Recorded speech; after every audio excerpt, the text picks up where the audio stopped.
Et amusante aussi, nous serons à Beauvais dans un village peuplé de droïdes et sur ce plateau avec nous notre invité Michael Nassila, chercheur à l'UPJV.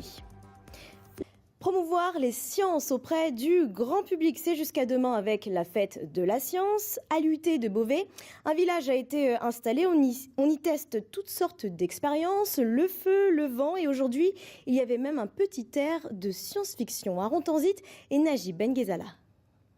Regarde là, ça devient un monstre qui va sortir.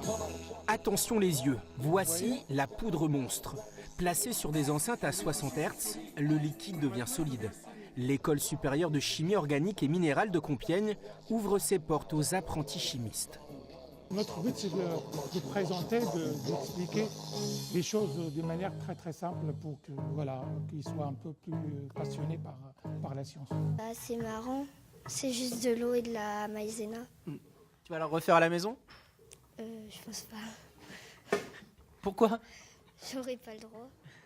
À l'IUT de Beauvais, au village des sciences, c'est l'attaque des droïdes. Pour voir R2D2 et ses amis, 800 petits et grands ont fait le déplacement aujourd'hui. Tu parles comment? Est-ce que vous pensez qu'un jour on a des robots comme ça à la maison? Je voudrais bien, mais surtout qu'ils savent tout faire. Hein. La vaisselle, le ménage. Mais ça existe déjà, c'est la domotique. Mais le plus important, ce serait qu'ils sachent gagner de l'argent. Il s'appelle Piper et a le rythme dans la peau. Robot d'accueil et d'assistance déjà utilisé dans des maisons de retraite. La robotique et la domotique, c'est vraiment quelque chose d'actuel. Nous, on est en école d'ingénieurs en alternance et on a une nouvelle section qui vient d'ouvrir exprès pour la robotique industrielle. Et c'est vrai que la robotique, c'est vraiment aussi l'avenir de l'industrie et l'avenir de tous les jours. Recréer une tornade, des éclairs, les expériences sont multiples et attirent les plus jeunes.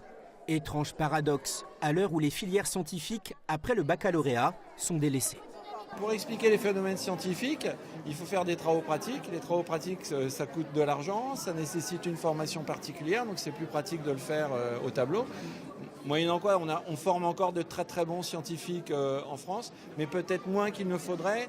Dans le pays, en moins de 10 ans, on note une baisse de 30% de docteurs en sciences. Certains diront qu'il y a urgence. Bonsoir Michael Nassila. Bonsoir. Vous êtes chercheur et professeur à l'université de Picardie Jules Verne à Amiens. Alors est-ce qu'il y a urgence à former de nouveaux chercheurs ? Oui, c'est vrai, il y a urgence à sensibiliser au monde de la recherche en général. Et c'est pour ça que des occasions comme la Fête de la Science sont importantes parce que non seulement on montre ce que c'est que vraiment les sciences, le parcours scientifique et expliquer aux jeunes ce que c'est que le métier de chercheur, qui est assez peu connu finalement. Est-ce que c'est si difficile que ça de susciter des vocations? Parce que quand on le voit dans le reportage, ça a l'air fascinant pour les enfants, mais finalement vous avez vraiment du mal à convaincre. Le chercheur souffre d'une mauvaise image? Non, mais alors...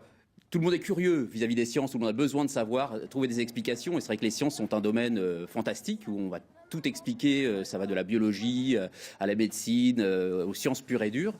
Mais c'est également important de vraiment sensibiliser les jeunes à ces métiers et aux découvertes. Les sciences, c'est vraiment ce qui nous aide à découvrir notre environnement et à comprendre la vie de tous les jours. Vous êtes directeur d'une unité de recherche sur l'alcool. En quoi ça consiste ?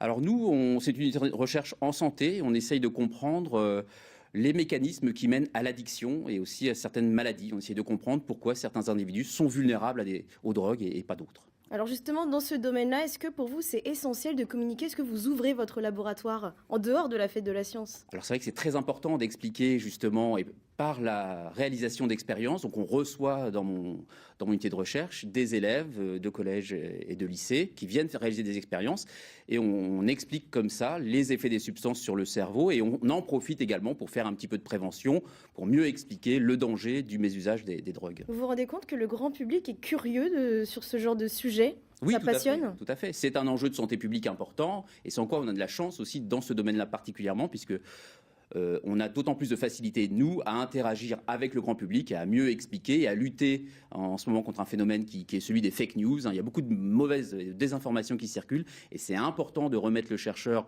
vraiment au centre des discussions et d'avoir des avis d'experts. Et communiquer, c'est important aussi pour le financement, pour la recherche de financement?